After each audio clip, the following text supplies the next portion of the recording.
नमस्कार, आप देख रहे हैं द फैक्ट इंडिया में हूं आपके साथ पूजा यादव। राजस्थान के सबसे बड़े वन्यजीव अभ्यारण्य डेजर्ट नेशनल पार्क के क्षेत्र में वन्यजीवों की गणना करने के लिए वन विभाग ने कवायद शुरू कर दी। 3162 वर्ग किलोमीटर में फैले इस डेजर्ट नेशनल पार्क में वैशाख पूर्णिमा यानी कि 23 मई को सुबह से ही वन्यजीवों की गणना शुरू हो चुकी है, जो कि 24 मई तक चलेगी। हालांकि वैज्ञानिक पद्धति से गणना इस साल भी नहीं हो पाएगी। जैसलमेर के राष्ट्रीय मरुउद्यान में कितने गोडावन हैं, इसकी संख्या वन विभाग के पास भी नहीं है। डीएफओ आशीष व्यास ने इस संबंध में जानकारी देते हुए बताया कि पिछले 7 साल में वैज्ञानिक पद्धति और 4 साल से वोटर हॉल पद्धति से गणना नहीं हुई है। यही कारण है कि जैसलमेर में गोडावन का कुनबा कितना बड़ा है, इसके फिक्स आंकड़े नहीं हैं। लेकिन इस कदम से उम्मीद है कि इस बार गोडावन सहित वन्यजीवों की संख्या का आकलन हो सकेगा। राज्य पक्षी गोडावन, राज्य पशु चिंकारा के साथ ही सियार, गीदड़, जंगली बिल्ली, लोमड़ी, मरु लोमड़ी और नीलगाय, चिंकारा, जंगली सुअर, मोर, सांडा सहित वन्यजीव इसमें शामिल होंगे।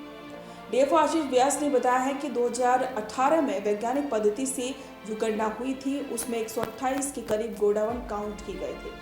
वहीं उन्होंने बताया कि 2018 में स्थापित ब्रीडिंग सेंटर में भी 2023 में पहली बार गोडावन ने जन्म लिया। इस दौरान ब्रीडिंग सेंटर में जन्मे गोडावनों की जो आंकड़ा है वो ज़्यादा हुआ। ऐसे में 29 अन्य भी गोडावन फील्ड से यहाँ पर कलेक्ट किए गए। ऐसे में ब्रीडिंग सेंटर में इन दिनों कुल 34 गोडावन नर मादा पल रहे हैं।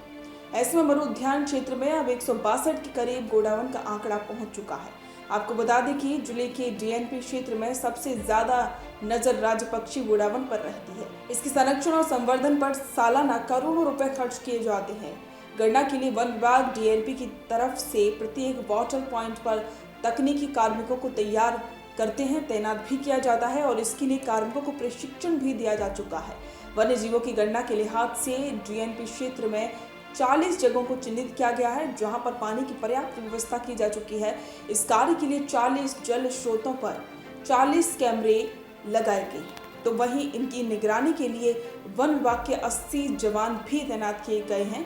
वैशाख पूर्णिमा की धवल रात्रि में विचरण करने वन्य जीव जब तालाबों के किनारे पर पहुंचेंगे तो ऐसे में उनकी गिनती करने में आसानी रहेगी, क्योंकि भीषण गर्मी के समय में 24 घंटे की अवधि में एक बार तो वन्य जीव जल स्रोतों के किनारे जरूर पहुंचेंगे ही, जिससे गणना में आसानी होगी। और इसकी कारण से वाटर हॉल पद्धति को वन्य जीवों की गणना के लिए श्रेष्ठ माना जाता है। गणना के लिए यहाँ पर तीसरी आंख की नजर महत्वपूर्ण भूमिका रहेगी। वहीं पूर्णिमा की चांदनी रात में वाटर पॉइंट के पास मचान पर बैठकर 80 तकनीकी कार्मिक भी गणना में अपनी भूमिका निभाएंगे।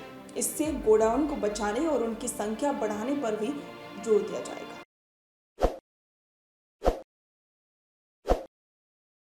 ताज़ा खबरों के लिए विजिट करें द फैक्ट इंडिया की वेबसाइट और डाउनलोड करें द फैक्ट इंडिया ऐप।